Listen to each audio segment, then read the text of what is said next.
Class 8 बसंत भाग 3 Bihar board की नई पुस्तक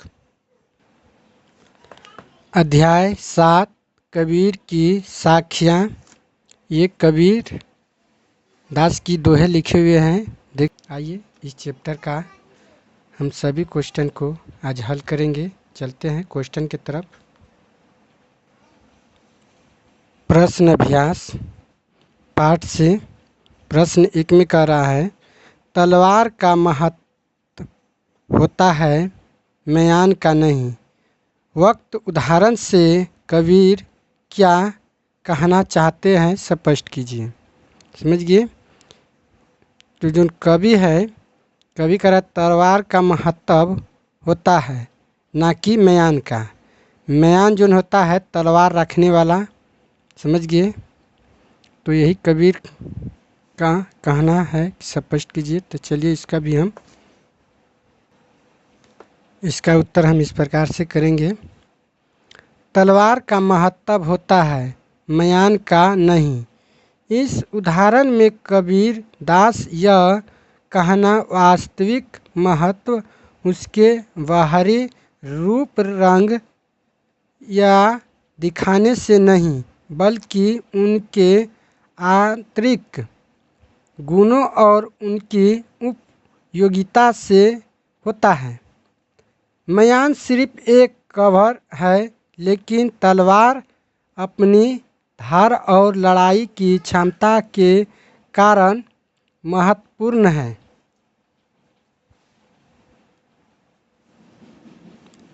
ठीक वैसे ही जैसे किसी व्यक्ति की पहचान उनके कर्म और ज्ञान से होती है, ना कि उनकी जाति, धर्म या बाहरी दिखावा से। समझ गए। कभी इस प्रकार से अपने दोहे में स्पष्ट किए हैं। आइए प्रश्न 2 में कह रहा है, पाठ की तीसरी साखी जिसकी एक पंक्ति है, मनवा तो दाहू दिसी फिरे, यह तो सुमिरन नाही के द्वारा कबीर क्या कहना चाहते हैं। आइए 2 नंबर का उत्तर हम यहाँ से करेंगे इस प्रकार से। कबीर आडंबर पूर्ण एक दिखाने की भक्ति करने वालों पर व्यग्र किया है। कभी कहना चाहते हैं कि ईश्वर की सच्ची भक्ति करने के लिए मन का केंद्रित होना आवश्यक है। हमारे मन यदि चारों दिशाओं में भटक रहा है और हम राम राम सीता राम जप रहे हैं, तो वह भक्ति बेकार है। समझ गए। कवि का कहना है कि मन को जो है एकत्रित करें। मन अगर चारों दिशा में भटक रहा है या कोई तरह का मन में लालच, पाप, कोई तरह का भाव उत्पन्न हो रहा है, तो उस समय भक्ति करना व्यर्थ है। समझ गए। तो इसी तरह कवि का भाव स्पष्ट है। आइए सवाल 3, कबीर घास की निंदा करने से क्यों मना करते हैं? पढ़े हुए दोहे के आधार पर स्पष्ट कीजिए।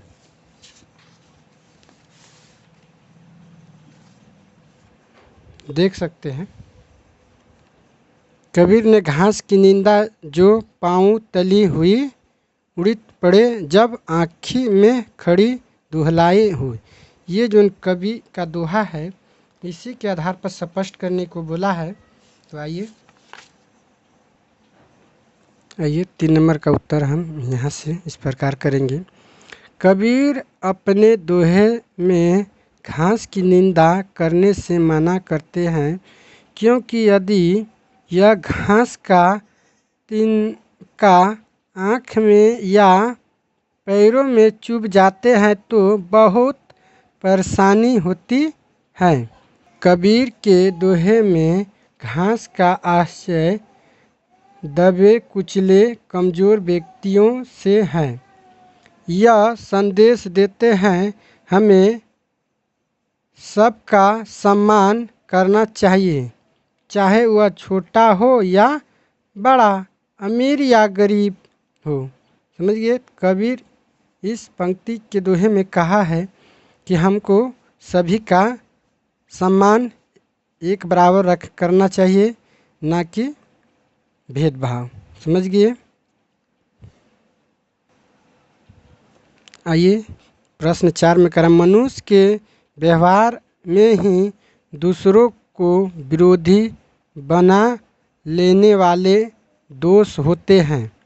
यह भाव अर्थ किस दोहे से व्यक्त होता है? आइए 4 नंबर का उत्तर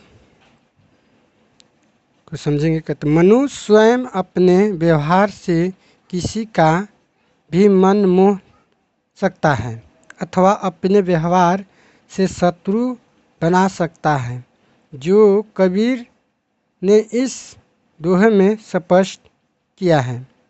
देखिए, मनुष्य चाहेगा तो स्वयं अपने व्यवहार से किसी का मन मोह सकता है, समझ गए, और चाहे अपने व्यवहार से किसी के साथ दुरुपयोग व्यवहार करके शत्रु बना सकता है। समझ गए। कवि इसी प्रकार का अपने दोहे में भाव को स्पष्ट किया है। पाठ से आगे एक में कह रहा है, या आपा को डारी दे, दया करे सब कोई, ऐसी वाणी बोलिए मन का आपा खोए। समझ गए। इस दोनों पंक्ति में आपा को छोड़ देने या खो देने की बात की गई है। आपा किस अर्थ में प्रयुक्त हुआ है? क्या आपा स्वार्थ के निकट का अर्थ देता है या घमंड का? तो देखिए, इसमें जो नी दोहा है, तो देखिए यहाँ भी आपा है और यहाँ भी आपा है। तो समझ गए। तो आपा का मतलब अर्थ पूछ रहा है। तो आइए पाठ से आगे आइए 1 नंबर का उत्तर यहाँ से करेंगे।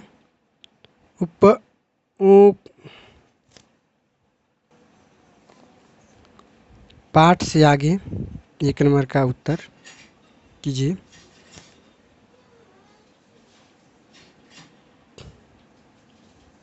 पाठ से आगे 1 नंबर का उत्तर, युक्त दोनों पंक्तियों में आपा का प्रयोग उस घमंड के लिए प्रयुक्त है जो मनुष्य में धन, बल, सत्ता का मतलब होता है राज करना, प्रतिष्ठ आदि के कारण उत्पन्न को कमतर आकेन लगता है। उनके सभी अपने से हानि दिखाई देते हैं।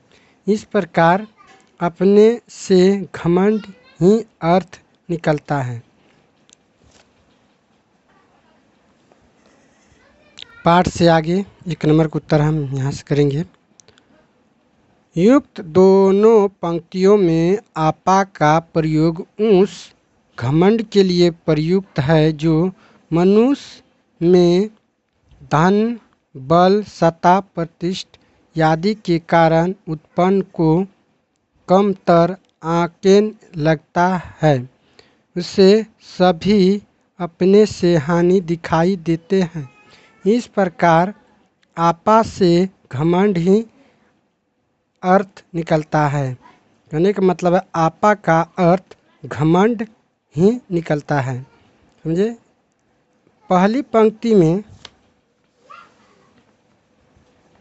कवि ने स्वाभाविक अहंकार त्यागने की बात कही है। दूसरे पंक्ति में मन का अहंकार त्याग कर मीठी वाणी बोलने का आग्रह किया है, जिससे हम सबके प्रिय बन सके। समझ गए।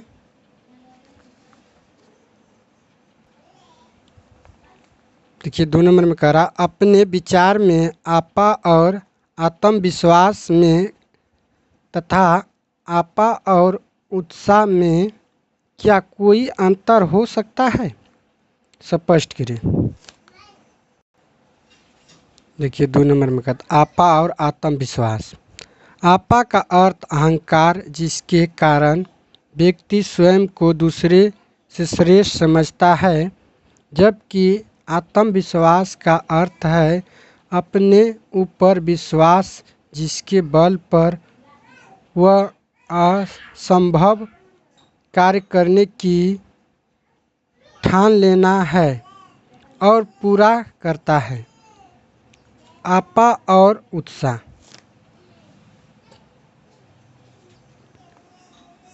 आपा का अर्थ है अहंकार या घमंड, जिसके कारण व्यक्ति स्वयं को दूसरे से श्रेष्ठ समझता है, जबकि उत्साह का अर्थ है किसी काम को करने का जोश, उमंग तथा खुशी से काम में लगा जाने वाला गुण।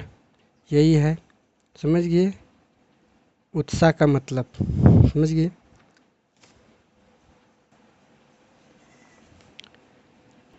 प्रश्न 3 में कहता है, सभी मनुष्य एक ही प्रकार से देखते सुनते हैं, पर एक समान विचार नहीं रखते।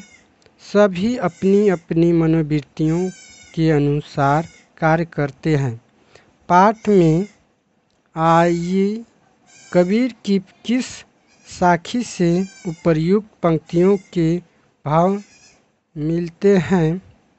एक समान होने के लिए आवश्यक क्या है, लिखिए। देखिए, कभी एक समान होने की बात का, कबीर घास की निंदा जो पाँव तली हुई उड़ी पड़े जब आँखें में पड़ी खड़ी धूली धूल। जो इसमें जो पंक्तियाँ बताई गई है, देखिए 3 नंबर का उत्तर हम यहाँ से करेंगे। कबीर की निम्नलिखित साखियाँ समाज में सभी को समान मानने का उपदेश देती हैं।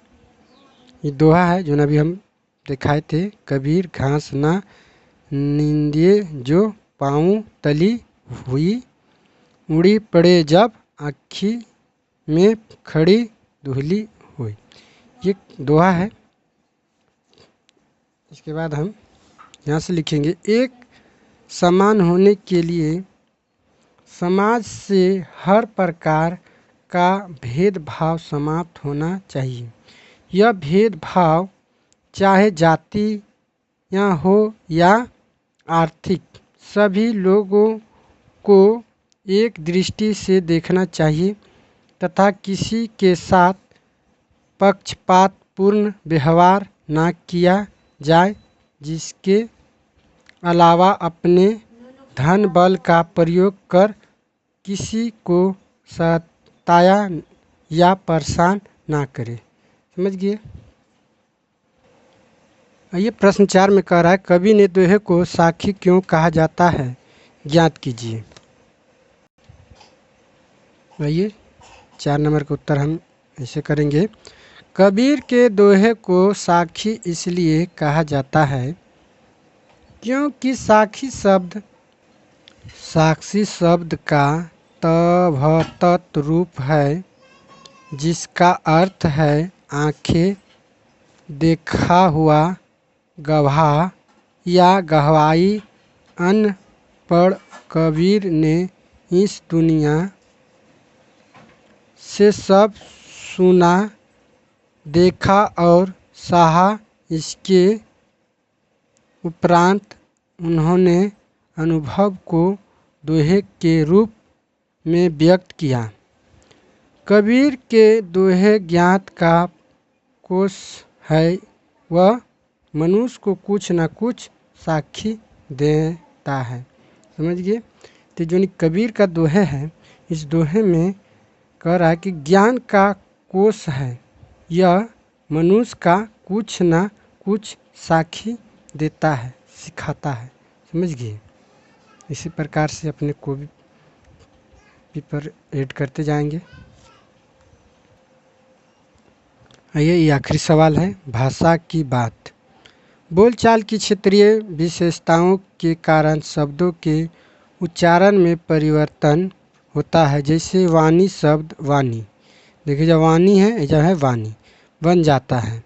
मन से मानवा मनुआ आदि हो जाता है। उच्चारण के परिवर्तन से वर्तनी भी बदल जाती है। नीचे कुछ शब्द दिए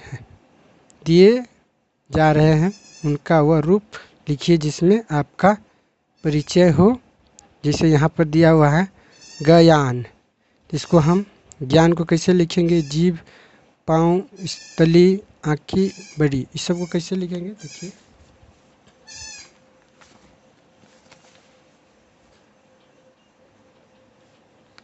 देखिए भाषा की बात, ज्ञान, तो ज्ञान को हम कैसे लिखेंगे? इस प्रकार से लिखेंगे ज्ञान। जीभा, जीभा कैसे लिखेंगे? जीभ लिखेंगे। पाँव का क्या लिखेंगे? पाँव लिखेंगे। तली के क्या लिखेंगे? तले लिखेंगे। आँखी के क्या लिखेंगे? आँख लिखेंगे। बड़ी का लिखेंगे? बैरी या शत्रु। समझ गए? इस प्रकार से समझिए। इस प्रकार से आपका चैप्टर समाप्त होता है। वीडियो अच्छा लगा तो लाइक करेंगे। चैनल पर पहली बार विजिट करते हैं तो चैनल को भी सब्सक्राइब करेंगे। एक लाइक और प्यारा सा कमेंट करने से वीडियो बनाने का मोटिवेशन फिर से उत्साहित हो जाता है। समझ गए? इसके लिए तहे दिल से धन्यवाद।